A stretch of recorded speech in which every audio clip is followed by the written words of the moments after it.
Bueno, estem aquí amb Sergio Fernández, un atleta navarrès que fa 2 anys que està aquí a Catalunya entrenant a Sant Cugat amb Codina.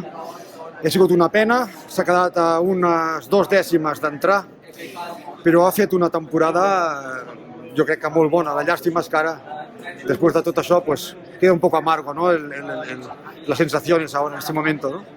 Sí, la verdad que sí. Bueno, hemos hecho una buena temporada hasta la fecha, pero esto era para mí un punto de aparte, como por así decirlo. Tenía mucha ilusión de hacerlo bien, de pasar ronda, de sumar y poner la guinda al pastel en esta competición para esta temporada, y bueno, pues no ha podido ser.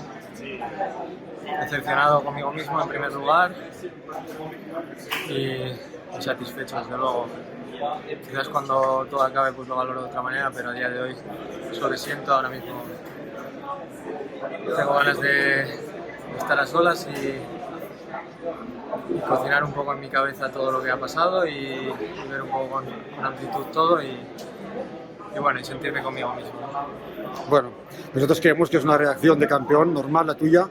Al fin y al cabo, de todas maneras, tú has quedado solo a 2 décimas de tu mejor marca de este año, a 3 décimas de tu mejor marca personal. Nosotros no creemos que sea un desastre, ¿no?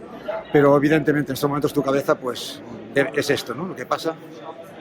Sí, veníamos haciendo buenos entrenamientos del Campeonato de España aquí y ya te digo, creo que la cabeza estaba puesta en hacer mínima para los Juegos, darnos trabajo de cara al año que viene y nada, y hacer un buen papel, pasar aunque sea una ronda.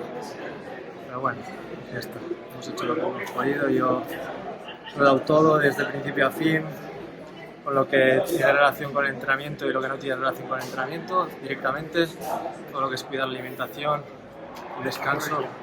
Estoy más seco que nunca, he pasado más hambre que nunca, he descansado mejor que nunca, he hecho las cosas lo mejor que he podido y bueno, en cara no me puedo echar nada de lo que haya hecho en relación al entrenamiento y fuera de él en esta última etapa y bueno, ya te digo, los entrenamientos indicaban que podíamos estar para pasar la primera ronda, pero esto es lo que hay, ¿no? Han sido mejores y encajarlo.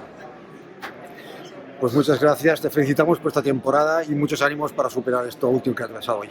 Gracias y un saludo a Sara, aquí están los papás. Muchas gracias. Gracias, Sergio.